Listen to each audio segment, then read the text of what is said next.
Hello, my beautiful bookish friends. Welcome back to my channel. My name is Emma, and if you're new here, this is a channel dedicated to all things books, reading, cozy vibes, literary vibes, living the best bookworm life possible. Today, I thought I would go ahead and share sort of, I guess, just a recent haul. These are all contemporary romances that I have purchased recently. I guess looking at the stack, I've been on sort of a contemporary romance kick, so we'll see how many I get to in the next few months, but I thought it would be fun to share which ones I picked up with you today. So to kick things off for today, I am going to be starting with Love on the Brain by Ali Hazelwood. This is Hazelwood's second full-length novel. She came out with The Love Hypothesis, which was absolutely everywhere about a year ago. And then this one's been getting a lot of press too. I actually already read this one. I read it pretty much as soon as I picked it up. She also came out with a few STEMinist novellas, as she calls them, since all of the female protagonists in her stories are women who work in STEM, which is super cool, honestly. Really love that about these books. I am not a sciencey person myself. I usually don't go near science with a 10-foot pole, but the way that Ali Hazelwood writes about it and writes about these people that work in STEM fields is super accessible, super engaging, really interesting without feeling like I'm in over my head, which is really awesome. I will say, after having read The Love Hypothesis last year, I think that The Love Hypothesis is still my favorite. This one was fun, but if you've read The Love Hypothesis, you know how much it centers on the whole, like, grumpy sunshine romance trope, and this one really kind of does the exact same thing.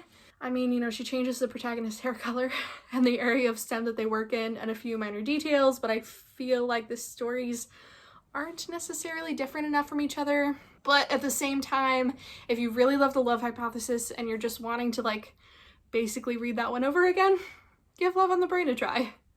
So the next one is one that I am looking forward to reading, honestly, for several reasons, and that is Thank You for Listening by Julia Whelan. For those of you who don't know, Julia Whelan is a really popular audiobook narrator. I've listened to a few things she's narrated.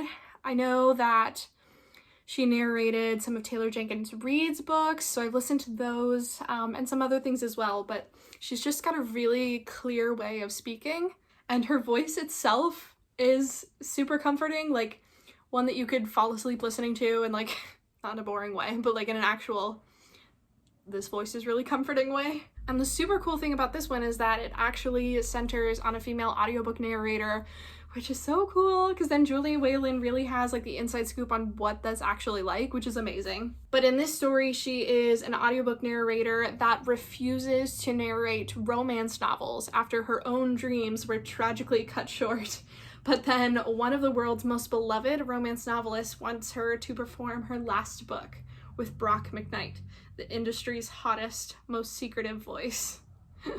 So honestly, this sounds amazing. Two audiobook narrators, there's like some anonymity involved. I'm assuming some like crushes and trying to figure out who the other person is. So definitely gonna be picking this one up super soon. The next book is one that has been all over book talk, all over social media. Colleen Hoover as an entity is so blowing up right now, but I've never actually gotten around to this one, so I figured I'd pick it up because honestly, at this point, it just felt like something I had to do. But this one is Ugly Love by Colleen Hoover. I read a few Colleen Hoover books before.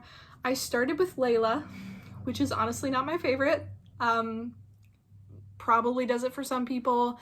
The whole paranormal romance thing just didn't quite cut it for me. That one was no. But I read her book Remembering Him this past spring. Really enjoyed that one.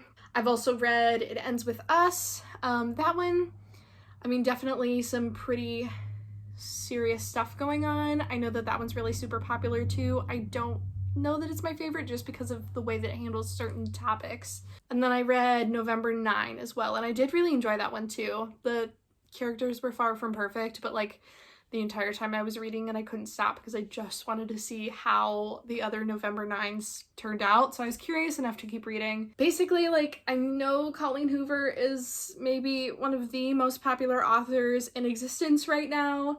Her books can sometimes be a little hit or miss for me, so we'll see how this one goes. I know this one is more romance heavy than maybe some of her other ones, so we'll see, I guess. The next one I have here is Every Summer After by Carly Fortune. Honestly, a little bit late in the year for this. I'm really a seasonal reader, but I didn't get around to it before. Might be a while until I get around to it this time, but I was at this really cool indie bookstore in a town that I was visiting, but I was having trouble finding books that I wanted to read that I didn't already own / hadn't already read, and this was one of the ones that I saw, and I hadn't been able to find a copy anywhere, so I was like, all right, you know, it's time for this one. It's this book's time for me. This one revolves around Persephone and Sam. It's a second chance romance. Their two families have neighboring lake houses. They quickly become best friends, and then something happens that they allude to, and then they finally reconnect 10 years later. So basically there's a lot of flashback scenes to their childhood where you get to see their friendship develop further. You get to try to figure out what happened 10 years ago that totally destroyed their relationship, and then you see how they sort of reconcile that later, I'm assuming. I did start reading, still got my bookmark in here. Yeah, I got to page 46. I think the problem was it's so similar to Christina Lauren's Love in Other Words. Same sort of thing, childhood best friends, vacation home, they have a falling out, and then 10 years later they reconnect.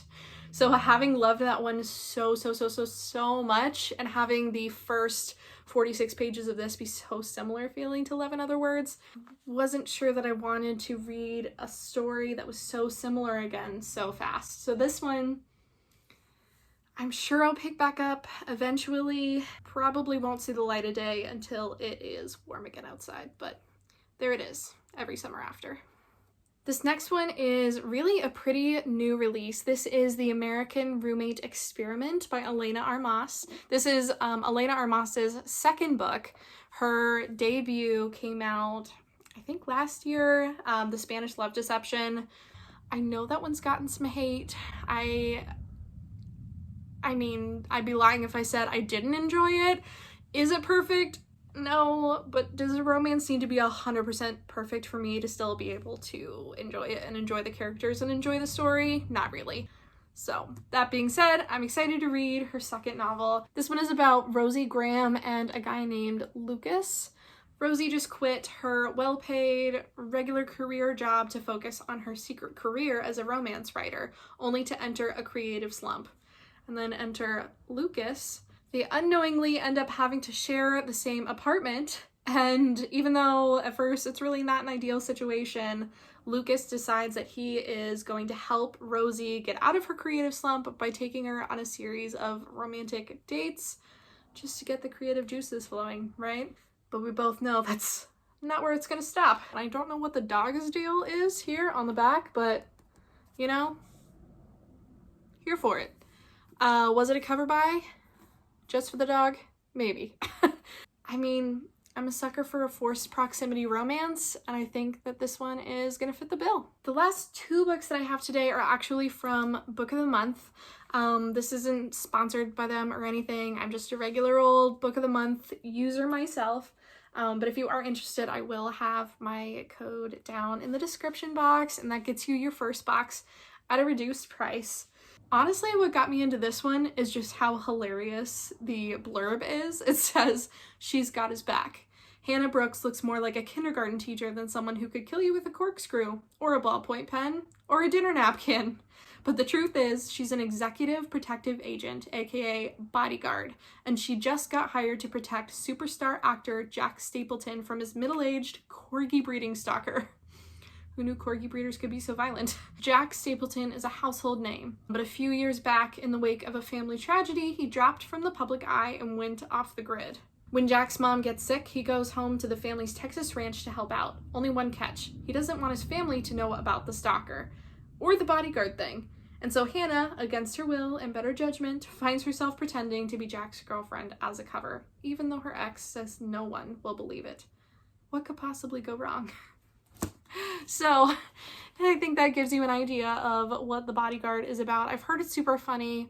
The whole female bodyguard thing is a nice twist. And again, another forced proximity, fake dating trope. Always a winner. This one will be fun, I think, when I get to it. I'm a little concerned by the cowboy boot, but I guess that's a whole Texas thing, so we'll see. For the last book today, I have Part of Your World by Abby Jimenez. This one was definitely a peer pressure buy. I kept seeing this cover everywhere and hearing amazing things about it. The Goodreads reviews are amazing. I've never read a Abby Jimenez book before, but I know she's got a handful out and they've all done really, really well.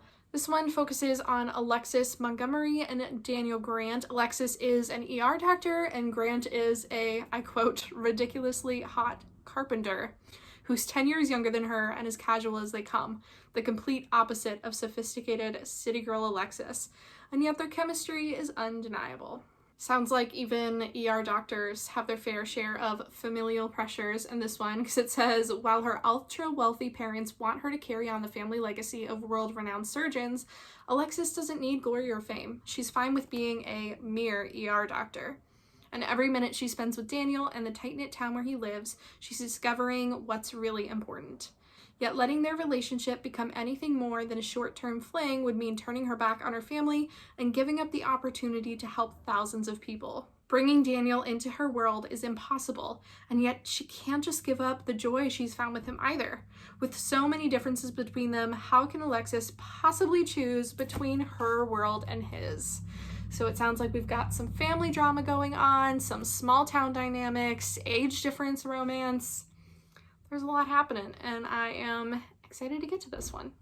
All right, friends, I think that'll do it for today's video. I've got a pretty good stack here of contemporary romances to keep me busy, along with all the seasonal reads that I need to get to, and my TBR list is getting quite long, but besides that little bit of panic, I can't wait to get reading. And like always, I hope you have a beautiful day. Bye!